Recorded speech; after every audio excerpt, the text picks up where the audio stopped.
Hello दोस्तों, स्वागत है आपका एसएससी बीजी ट्यूट्स में। मध्य प्रदेश पुलिस ने कांस्टेबल जीडी की रिक्रूटमेंट निकाल दी अपनी वेबसाइट पे। इस वीडियो के एंड तक बने रहना, फुल डिटेल वीडियो मिलने वाली है। अगर इस चैनल पे नहीं हो तो प्लीज सब्सक्राइब कर देना एंड उस नोटिफिकेशन बेल आइकन को भी दबा देना ताकि आपके नोटिफिकेशन बार में हर वीडियो टाइम टू टाइम आती रहे। ठीक है, अगर हम इस फॉर्म की बात करें तो आप इस फॉर्म को www.esp.mp.gov.in पे जाके इस फॉर्म को आप फिल कर सकते हो। 26 जून को ये फॉर्म निकल चुके हैं, 10 जुलाई इसकी लास्ट डेट है। आपके पास अभी से 12-13 दिन बचे हैं। एंड डेट के लिए वेट बिल्कुल मत करना, क्योंकि आपको पता है लास्ट डेट के आसपास जो वेबसाइट है वो हैवी हो जाती है। ठीक है, अगर आपको इसमें कोई चेंजेस करने हैं, मतलब कोई भी संशोधन करना है, फॉर एग्जांपल आपसे कोई फॉर्म गलत भर हो जाता है, तो आप 26 से लेके 15 जुलाई यानी 4 दिन आपको एक्स्ट्रा दिए गए हैं। जो लास्ट डेट है ऑनलाइन एप्लीकेशन फॉर्म की, उसके बाद भी आपको 4 दिन दिए गए हैं उसमें कुछ चेंजेस करने के लिए। फॉर एग्जांपल आपने फोटो गलत डाल दी, सिग्नेचर गलत डाल दिया, जो भी आपने कोई गलत इन्फॉर्मेशन डाल दी, तो आप सही कर सकते हैं। एग्जाम डेट की बात करें तो उन्होंने पहले ही बता दिया 12 अगस्त को आपका एग्जाम हो जाएगा, तो आपके पास काफी कम टाइम बचा है प्रिपरेशन के लिए भी। ठीक है, तो अभी से जुट जाइए। ऑनलाइन एप्लीकेशन फीस की बात करें तो अनरिजर्व कैटेगरी के लिए 500 है और बाकी अन्य कैटेगरीज के लिए 250 रुपए यहाँ पे मांगी गई है फीस। आपको एक और बात बता दूं, मध्य प्रदेश के अलावा जो SC ST OBC हैं वो अनरिजर्व में ही काउंट होंगे, क्योंकि मध्य प्रदेश की भर्तियां हैं। ठीक है, और जो मध्य प्रदेश के रहने वाले हैं वो SC ST वो एज ए SC ST ही काउंट होंगे। ठीक है, जो बाहर के स्टेट के, जैसे कोई राजस्थान से अप्लाई कर रहा है, वेस्ट बंगाल से अप्लाई कर रहा है, ठीक है, असम से अप्लाई कर रहा है, तो वो अनरिजर्व में ही काउंट होगा। ठीक है, अब बात कर ले तो आपका एग्जाम 2 शिफ्ट में होगा, फर्स्ट और सेकंड शिफ्ट, जिसमें आपका रिपोर्टिंग टाइम रहेगा 7:30 से 8:30 और सेकंड शिफ्ट का रहेगा 12:30 से 1:30। और अगर हम एग्जाम की बात करें तो 9:30 से 11:30 यानी 2 घंटे का आपका रिटर्न एग्जामिनेशन होगा और 2:30 से 4:30 जो सेकंड शिफ्ट का एग्जामिनेशन होगा आपका। ठीक है, बात करें नंबर ऑफ पोस्ट की तो टोटल जनरल ड्यूटी जीडी की अगर बात करें तो 7,090 पोस्ट आपकी आई है, जिसमें अगर हम विशेष सशस्त्र बल की बात करें तो 2,646 जो आपकी है पोस्टें आई है। कैटेगरी वाइज आप देख सकते हैं, एक्स सर्विसमैन की कितनी है, होमगार्ड की कितनी है, फीमेल की कितनी है। ठीक है, अगर हम बात करें विशेष सशस्त्र बल को छोड़ के जो जो वैकेंसीज आई है वो आई है 4,444। अच्छा, आपको एक और बात बताऊं कि इन दोनों में से आप किसी एक पोस्ट के लिए ही अप्लाई कर सकते हैं। ठीक है, तो आपको ध्यान रखना, जो बच्चे इस पोस्ट के लिए अप्लाई कर रहे हैं विशेष सशस्त्र बल के लिए, वो उन्हें छोड़ के जो मतलब विशेष सशस्त्र बल को छोड़ के जो पोस्ट है उन्हें उनके लिए अप्लाई नहीं कर सकते, तो किसी और एक पोस्ट के लिए आप अप्लाई कर सकते हैं।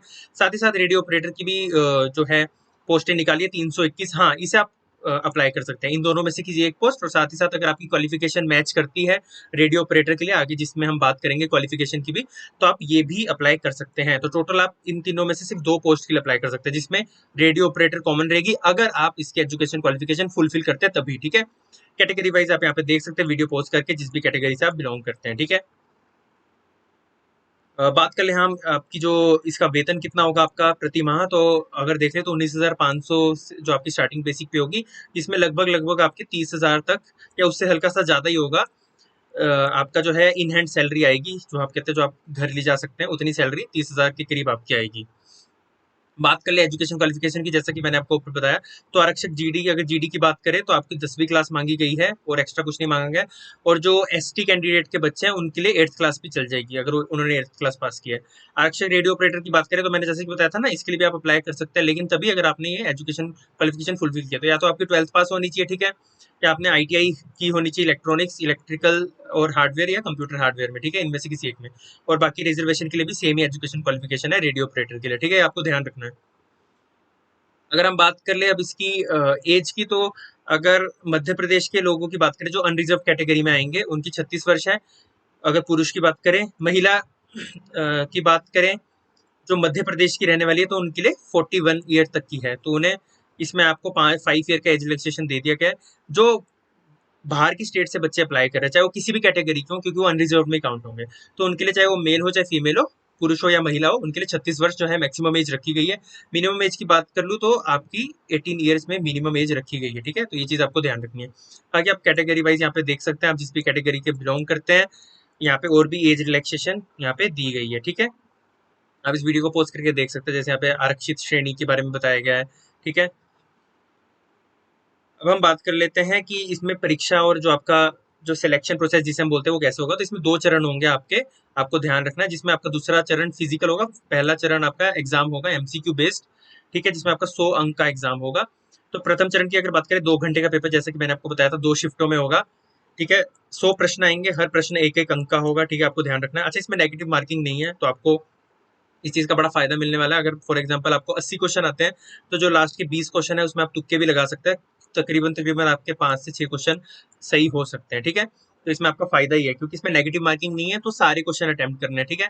मैंने देखा जिस पेपर में नेगेटिव मार्किंग नहीं होती, बच्चे उस पेपर को भी आधा या जितने आते हैं उतने अटेम्प्ट करके आते हैं। नहीं भैया, जिसमें नेगेटिव मार्किंग नहीं है उसे पूरा अटेम्प्ट करके आओ, आपको कुछ एक्स्ट्रा ही मार्क्स मिलेंगे, कुछ कटेंगे नहीं, ठीक है।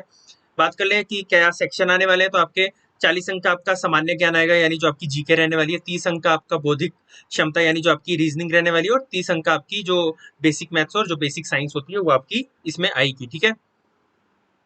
बात कर ले कि जो फर्स्ट टेस्ट है, मतलब जो फर्स्ट इसका स्टेप है उसे क्लियर कर लेगा तो 7 गुना बच्चों को बुलाया जाएगा फिजिकल के लिए। फॉर एग्जांपल 7090 पोस्ट है ना, तो तकरीबन तकरीबन आपके 49,000 के आसपास जो है बच्चे, उन्हें बुलाया जाएगा फिजिकल के लिए, ठीक है। तो ये चीज आपने ध्यान देनी है। एक और जो जैसा कि इसमें मैंने अभी आपको ऊपर ही बताया, द्वितीय चरण जो होगा वो होगा शारीरिक दक्षता, ठीक है। मतलब वही आपका जो फिजिकल देखा जाएगा। अच्छा, फिजिकल में भी आपका 100 मार्क्स का होगा, तो जो आपकी मेरिट लिस्ट बनेगी वो 100 प्लस 100, यानी टोटल आपकी 200 की जो है मेरिट लिस्ट बनेगी। इसमें बोला है कि फिजिकल पे वो सीधा सीधा आउट हो जाएगा जिसके 100 में से 30 से कम मार्क्स आते हैं, तो आपको 30 तो लाने ही लाने, ठीक है। तभी आपका मेरिट लिस्ट में नाम आएगा। मेरिट लिस्ट में मतलब उसके बाद मेरिट लिस्ट बनेगी, नहीं तो आप पहले ही डिस्क्वालीफाइड हो जाओगे। आप तो मतलब मेरिट लिस्ट तक का आपको वेट भी नहीं करना पड़ेगा, आप पहले डिस्क्वालीफाइड हो जाओगे, आपके 100 में से 30 भी नहीं आए, ठीक है। अब बात कर लेते हैं, तो मतलब ये कुछ मेडिकल स्टैंडर्ड्स हैं जो आपके इतने तो होने ही चाहिए, तभी आप इस मध्य प्रदेश पुलिस के लिए अप्लाई कर सकते हैं। अगर हम बात करें जो अनरिजर्व कैटेगरी है, ठीक है, तो उसके जो पुरुष की हाइट है वो 168 सेंटीमीटर है, सीना आपका 79 सेंटीमीटर होना चाहिए, और आफ्टर एक्सपेंशन मतलब फुलाव के बाद 5 सेंटीमीटर का इन्होंने वो दिया है, तो 84 सेंटीमीटर का हो सकता है। जो गोरखा गढ़वाली या कुमाऊं रीजन के लोग हैं उन्हें थोड़ी रिलैक्सेशन दी गई है, 157 उनकी सेंटीमीटर हाइट हो सकती है। फिर चेस्ट उन्होंने 79 ही दिया, और फुल आने के बाद 84 सेंटीमीटर। जो मराठा अनुसूचित जाति या अनुसूचित जनजाति यानी जो ST SC भी हैं, लेकिन ये सिर्फ जो मध्य प्रदेश की काउंट होंगे, ठीक है, ये कहीं बाकी स्टेट वाले अनरिजर्व में काउंट होंगे, ठीक है। तो उनके लिए 165 मिनिमम, और 79 और 84 ये सेम है एज अ चेस्ट, ठीक है। ये बात हो रही थी विशेष सशस्त्र बल के लिए, ठीक है। अब जो विशेष सशस्त्र बल को छोड़ के जिनके लिए है, तो उनके लिए यहाँ पे इन्होंने जो हाइट दी है 168 सेंटीमीटर दी गई है, और सीना अगर बात करें तो 81 सेंटीमीटर, और फुल आने के बाद 86 सेंटीमीटर। ये है, इसमें सारी उसकी कैटेगरी की बात की गई है, ठीक है। साथ ही साथ अगर हम बात करें सिर्फ ST की, मतलब यहाँ पे SC OBC सब आ गए, उनके लिए ये है, और महिला के लिए 155 सेंटीमीटर, ठीक है। एंड यहाँ पे चेस्ट के लिए उनके लिए कोई वो नहीं है, रूल रेगुलेशन नहीं है। और अगर सिर्फ ST कैटेगरी की बात करें तो इनमें पुरुष को रिलैक्सेशन दिया 8 सेंटीमीटर की, तो हाइट आपकी 160 सेंटीमीटर हो सकती है। लेकिन बार बार बता रहा हूँ, मध्य प्रदेश की कैटेगरी वाले ही कैटेगरी में लाई करेंगे। जो दूसरे स्टेट के, चाहे वो SC हो, चाहे ST हो, चाहे OBC हो, चाहे EWS हो, वो अनरिजर्व्ड में ही काउंट होंगे। बच्चों का ये बहुत डाउट आता है, तो मैं पहले ही बता रहा हूँ 3-4 बार, ठीक है। साथ में चेस्ट आपका 76 होना चाहिए, और आफ्टर एक्सपेंशन 81 सेंटीमीटर, और 155 सेंटीमीटर यहाँ पे महिला की सेम हाइट ही दी है, कोई रिलैक्सेशन नहीं है, और चेस्ट के बारे में यहाँ पे कोई जानकारी नहीं है, ठीक है। साथ ही बात कर ले, जैसे आपका मेडिकल हो गया, फिर आपका जो फिजिकल चेक किया जाएगा, जिसमें आपकी 800 मीटर की रेस होगी, लंबी कूद यानी जो आपकी लॉन्ग जंप होती है, और गोला फेंक यानी जो आपका जो शॉर्ट पुट होता है ना, जिसमें आपको आपने 12th क्लास में भी किया होगा, जिसमें आपको गोला फेंकना होता है। तो इसमें बताया आपको कैसे मार्क्स मिलेंगे। देखिए, आपके अंक दे रखे हैं, ठीक है, 0 से लेके कहाँ तक, 40 तक, ठीक है। तो आप बताया था ना, जो रेस है वो मैक्सिमम 40 मार्क्स की होगी, 30 मार्क्स का ये होगा लॉन्ग जंप, एंड 30 मार्क्स का होगा ये शॉर्ट पुट। तो इन्होंने बोला है कि अगर तो कोई इंसान 3 मिनट जैसे ये दिया ना 198.3 सेकेंड्स, तो मतलब ये तकरीबन होगा 3 मिनट 18 सेकेंड। अगर आप उससे ज्यादा टाइम लेते हो तो आपको 0 मार्क्स मिलेंगे 1800 मीटर पे। अगर आप 2.96 मीटर से कम का जंप मारते हो लॉन्ग जंप में, तो आपको 0 मार्क्स मिलेंगे। ये मार्क्स दे रखे हैं आपको, आप ये टेबल देख सकते हो पोस्ट करके। और अगर आप गोला भी 3.8 मीटर से कम फेंकते हैं तो आपको 0 मार्क्स मिलेंगे। तो ये आपके मार्क्स दे रखे, जितना आप फेंकोगे। तो सीधी लिस्ट पकड़ा दी उन्होंने, मतलब कोई ऐसी पार्शियलिटी वालिटी नहीं होगी। आप लिस्ट भी उनके सामने दिखा सकते हो कि मैंने इतना फेंका, मेरे को इतने मार्क्स मिलने चाहिए, और आपको उतने ही मिलेंगे, कोई आपके साथ पार्शियलिटी नहीं होगी। जिसने रेस 2 मिनट 4 सेकंड के अंदर कर ली पूरी, जैसे आपको दिया 124 सेकंड के अंदर, तो उसे पूरे पूरे 40 मार्क्स मिलेंगे 800 मीटर रेस में। जिसने 5.5 मीटर से ज्यादा की लॉन्ग जंप मार ली, तो उसे पूरे पूरे पूरे 30 मार्क्स मिलेंगे, ठीक है। और जिसने 8.76 मीटर से ज्यादा का जो वो है शॉर्ट पुट फेंका है, तो उसे पूरे पूरे 30 मार्क्स मिलेंगे। मतलब अगर 100 मार्क्स लेने हैं तो आपको इतना तो अपनी फिजिकल जो है वो बनानी पड़ेगी, ठीक है। कम करते हो तो उस हिसाब से मार्क्स दिए हैं। फॉर एग्जाम्पल कोई सिर्फ 5 मीटर 5.48 मीटर ही जो है कूद सकता है, तो उसे 28 मार्क्स मिलेंगे। ठीक है, ये ऐसे पूरा लिस्ट दे रखी है, तो आप पोस्ट करके देख सकते हैं।